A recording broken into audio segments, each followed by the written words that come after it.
Would you add Botox and fillers to the Mona Lisa, build condos in the Grand Canyon, pave paradise, and put up a parking lot? Of course not.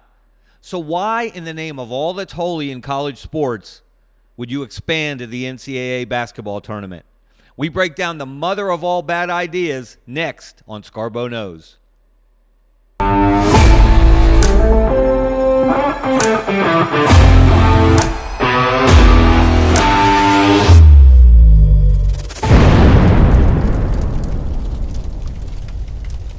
Hello everyone, I'm Kevin Skarbinski, aka Scarbo, and this is Scarbo Knows. Appreciate you watching or listening, or watching and listening, and if you're doing that on YouTube, go ahead and click that subscribe button. We'll credit you with an assist on that one. So we're 2 weeks away from Selection Sunday, which tips off the greatest event in sports, the NCAA basketball tournament, and it's time to deal with the long-term future of the tournament, the big picture. Where is it going? What's it going to look like 2 years from now, 5 years from now, and who knows how many years down the road? There's some good news and bad news on the topic of the day, which is NCAA tournament expansion. The good news is they have tabled the conversation for now, and they will not bring the subject back up until after this NCAA tournament is concluded. Of course, the selection committee has more pressing matters on its plate. The bad news is that they only tabled it. They didn't sweep it off the table, dig a hole, bury it deep underground for future generations to dig up, point, and laugh at. Why is this still an issue? Why are we still discussing this? Who is leading this parade? Who's driving the bus to keep the idea of NCAA tournament expansion alive? Unfortunately, the most powerful voice in favor of expansion belongs to the NCAA president, Charlie Baker. And a week ago at a mock selection committee exercise in Indianapolis, and kudos to the NCAA for that exercise, it's a great idea. Make the process as transparent as possible. And on that score, the basketball committee does a far better job than the College Football Playoff Committee. But during that event, Charlie Baker met with the members of the media there, and among the many subjects he discussed was the possibility of tournament expansion. And he reiterated his support. He said, quote, "I said all along that I think there are some very good reasons to expand the tournament. So I want to see it expand. Period," end quote. He didn't expound on those reasons. He didn't fill in the blanks. He didn't provide a rationale for taking the tournament beyond the 68 teams that populate it now. The only time that I've heard from him on that subject in terms of any kind of rationale was sometime within the last year when he cited a couple of teams that didn't make the field, and he said it hurt him for those teams. Isn't that nice? It's good to know the NCAA president has a heart. I'm not sure it's relevant, though, in this case. But Baker's not the only one calling for expansion. So the real question is, where did this idea come from? Why is it an issue to be discussed and decided sometime soon? Well, you have to go back, a little backstory. You have to go back to 2021 when the NCAA put together a Division I transformation committee. And that is a broad-based term, and they were charged with looking at the whole of college athletics and coming up with some common sense recommendations and suggestions to make the enterprise better, to improve the experience for the people who play college sports. They actually came up with some pretty good ideas. Don't know that any of them have been implemented yet or passed into legislation. But one of their recommendations, and we should add before we get to that, is that one of the co-chairs of this committee was SEC Commissioner Greg Sankey. So it will not surprise you that the idea of tournament expansion really was born and grew out of this committee. They recommended that any NCAA sport in which more than 200 schools participate increase its postseason to include 25% of the schools that play that sport. 25%. Not sure where they came up with that percentage. Not sure why they thought that was the cut line to be instituted, but that's their recommendation. So I thought it would be fun to look at the major sports the NCAA offers and envision what those postseason fields might look like if they adopted the 25% figure. Now, of course, there are not more than 200 schools in the football bowl subdivision, so this wouldn't impact college football. Not to mention the NCAA really has little control, or almost no control, over the postseason in college football. But let's apply it anyway just for fun. And if you took the current roster of football bowl subdivision schools and you decreed that your playoff would include 25% of those schools, the college football playoff would expand to 34 teams. Any takers for that idea? Outside of Tony Petitti and the Big Ten, who are still pushing this nonsensical expansion to 24 teams in the college football playoff. 12 has worked just fine for 2 years. They made some smart tweaks between year 1 and year 2. They're making additional adjustments going into year 3. Can we let it breathe? Can we give it some time to see how well 12 works before we jump ahead to 16 or 18 or 20 or 24? And of course, 34 would be an absolute joke. Hopefully, we never get to that point. All right, what about another major sport, college baseball, which has grown by leaps and bounds in recent years? And I would argue the College World Series is the second best event the NCAA runs next to the college basketball tournament.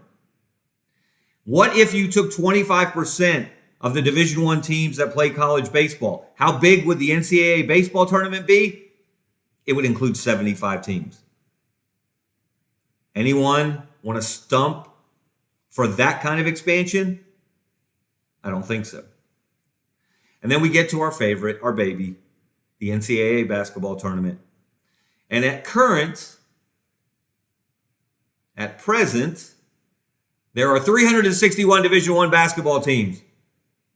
If you take 25% of that number, you get an NCAA tournament that would include 90 teams. 90, 9-0. Which would probably include all 16 SEC teams, all 18 Big Ten teams. That would give you 34, and you still got a heck of a lot of spots to fill. What are we even doing? Didn't the SEC just last year put 14 of its 16 teams into the NCAA tournament field? Yes, it did. It was a new record, broke the old record of 11 set by the Big East, I think back in 2011. Can only go 2 higher. Even this year, and last year, the SEC put together the best season by any conference collectively in the history of college basketball. They had 14 teams in the field, 7 teams in the Sweet 16, 4 teams in the Elite 8, 2 teams in the Final Four in Auburn and Florida, and the national champion, the Florida Gators, who might just go back-to-back. Don't be surprised if it happens. Don't be surprised if you see Alabama in the Final Four, or Arkansas, perhaps. The SEC's not as good at the top as it was a year ago, but it's probably going to put 10 or 11 teams into this NCAA tournament field. So we don't really have an issue with the power conferences getting enough teams into the dance. Look at last year. There are 31 automatic bids for 31 conference winners, and there are 37 at-large bids. A year ago, you know how many of those 37 at-large bids went to the Power 5? You have to include the Big East in that number. 33. 33 of 37 at-large bids went to Power Conference teams, which left only 4 for the mid-majors. I think the Mountain West had 3 of those 4. So, naturally, out of self-interest, Greg Sankey wants to see as many SEC teams as possible. Ditto for Tony Petitti in the Big Ten, as well as the ACC and the Big 12 and the Big East. But just because you want it doesn't mean you should get it. There has to be a greater rationale than sending more 17 and 15 teams into March Madness. Looking at you, Auburn. Look, we'll throw an asterisk by Auburn's name in this discussion. Yes, they are sitting there at 15 and 13 right now. They're 6 and 9 in the SEC. They are, according to most bracketologists, on the right side of the cut line, on the bubble, but in the field at the moment. And I suspect if they win their next two games, as they should against Ole Miss and LSU, they get to 17 wins. They lose at Alabama in the final IBOB of the year, in the final regular season game in Tuscaloosa. So then you're sitting there at 17 and 14 after the regular season. If they get to 18, I think they're clearly in. They might get in at 17. And if that happens, either way, you know and I know, because Auburn doesn't have the basketball tradition of a Kentucky, a Duke, a North Carolina, etc., there will be howling. There will be more howling if and when Auburn gets into this NCAA tournament field than we've heard around here since, well, probably since 2003.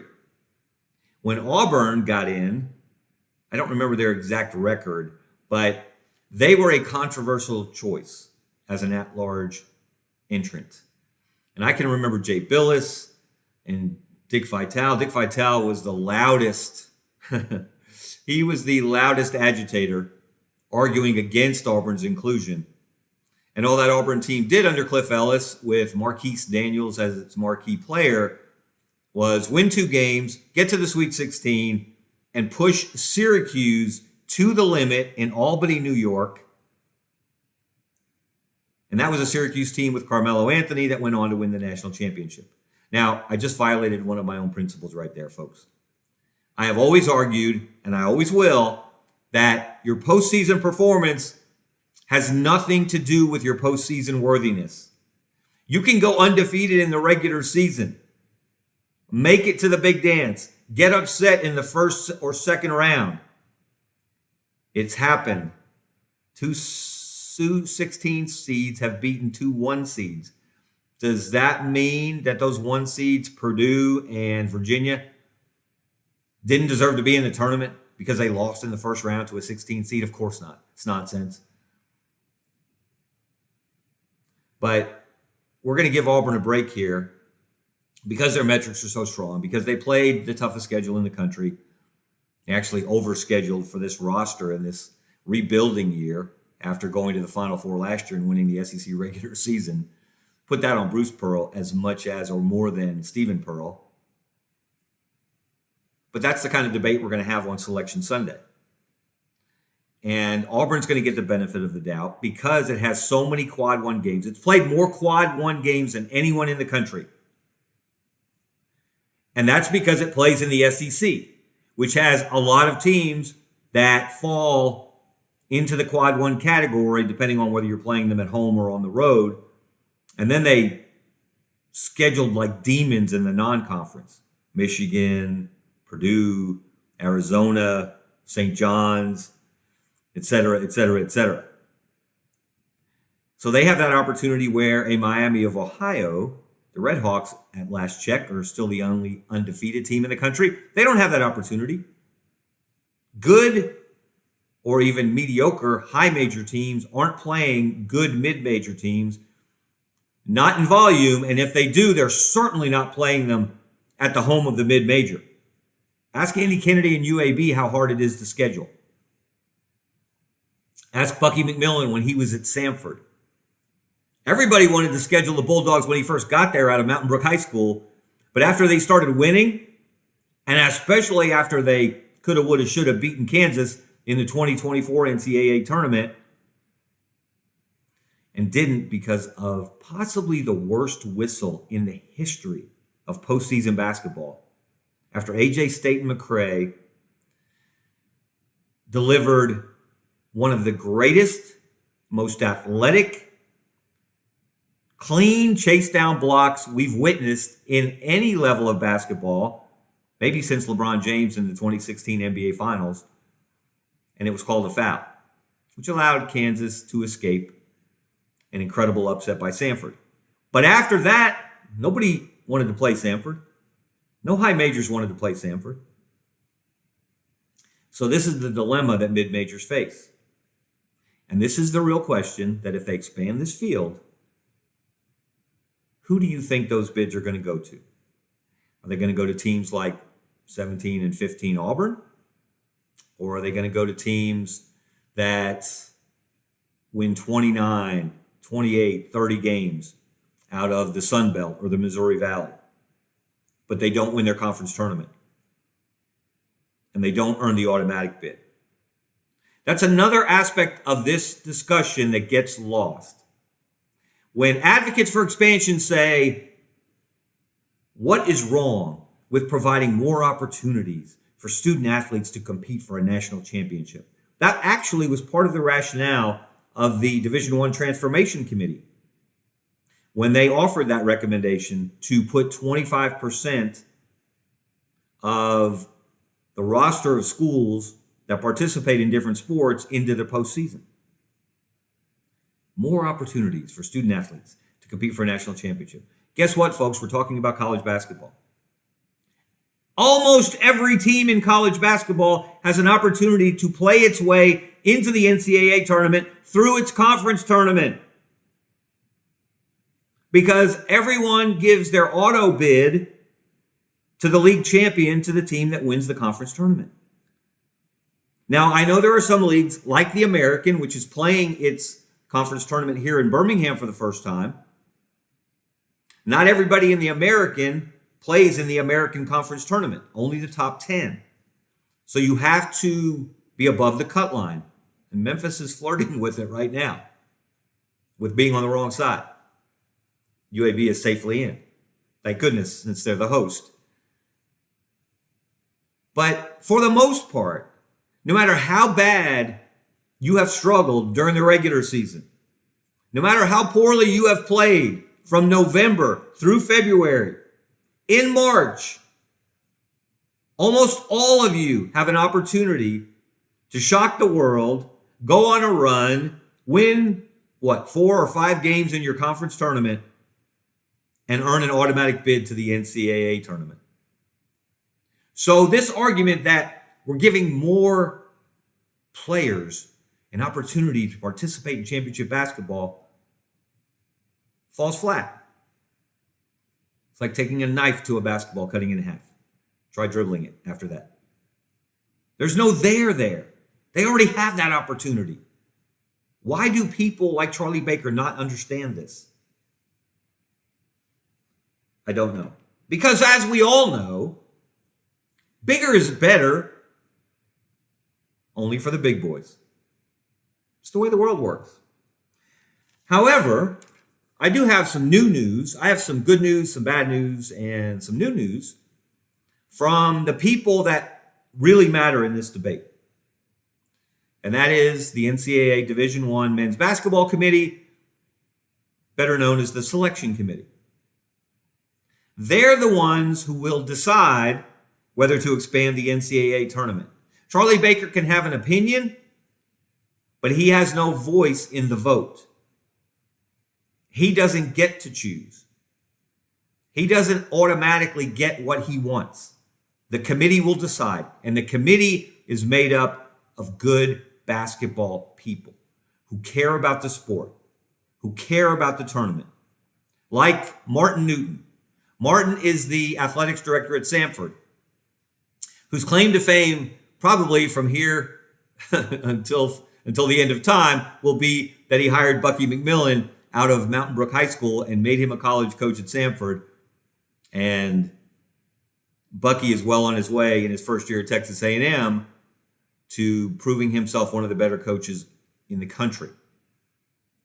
But Martin is the vice chair of the committee this year, which means next year he'll be the chairman, which means he'll be the one on Selection Sunday explaining what they did, what they didn't do, why they did it.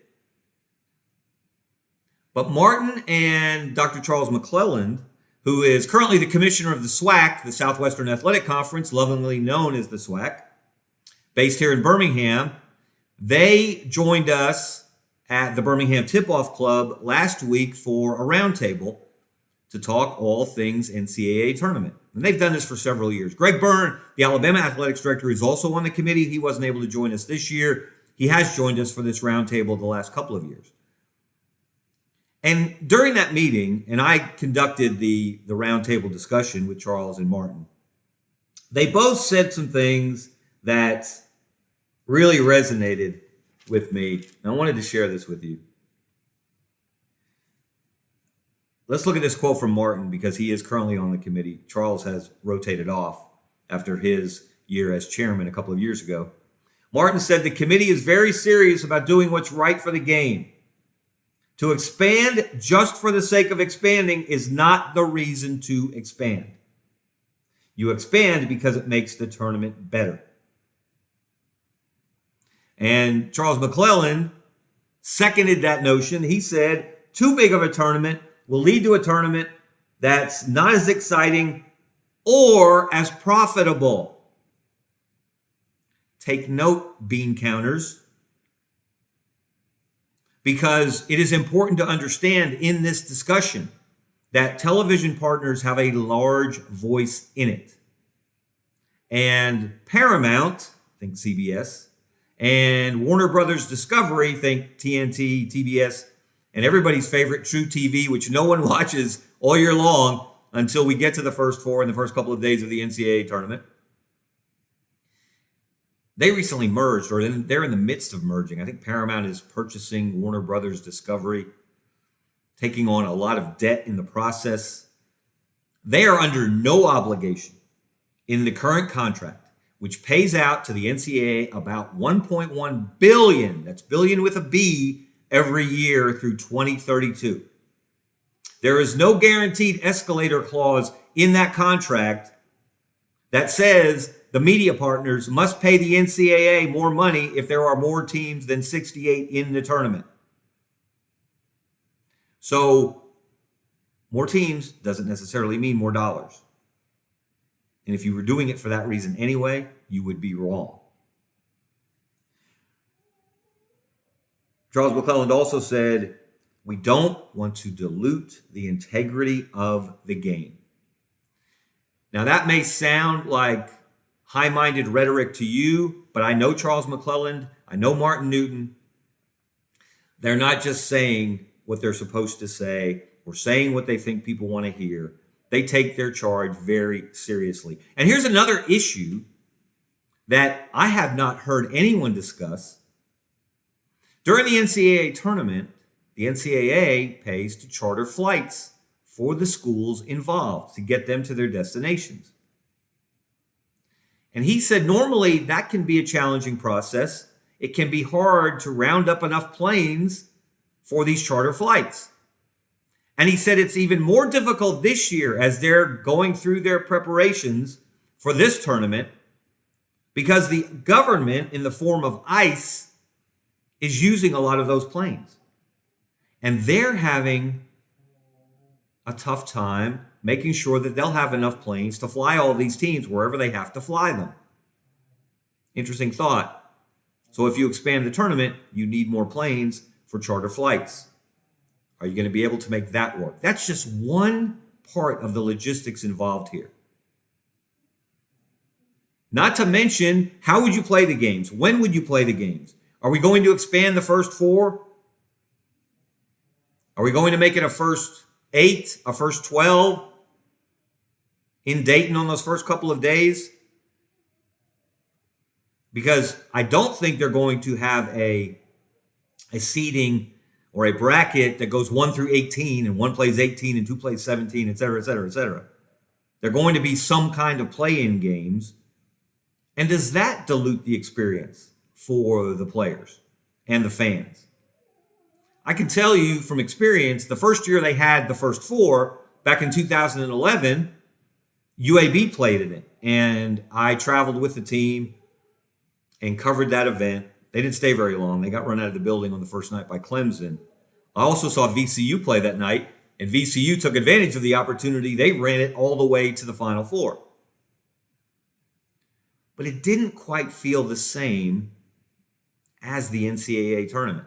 Now, it pays the same. Charles McClelland told us, and this is a fun fact, The SWAC, under his leadership, has won 4 NCAA tournament games in the last 5 years. Now, they won all of them in the first 4, but guess what? The money spends the same. And the SWAC has earned upwards of $4 million to distribute to its members and use for the conference itself on the back of those 4 wins.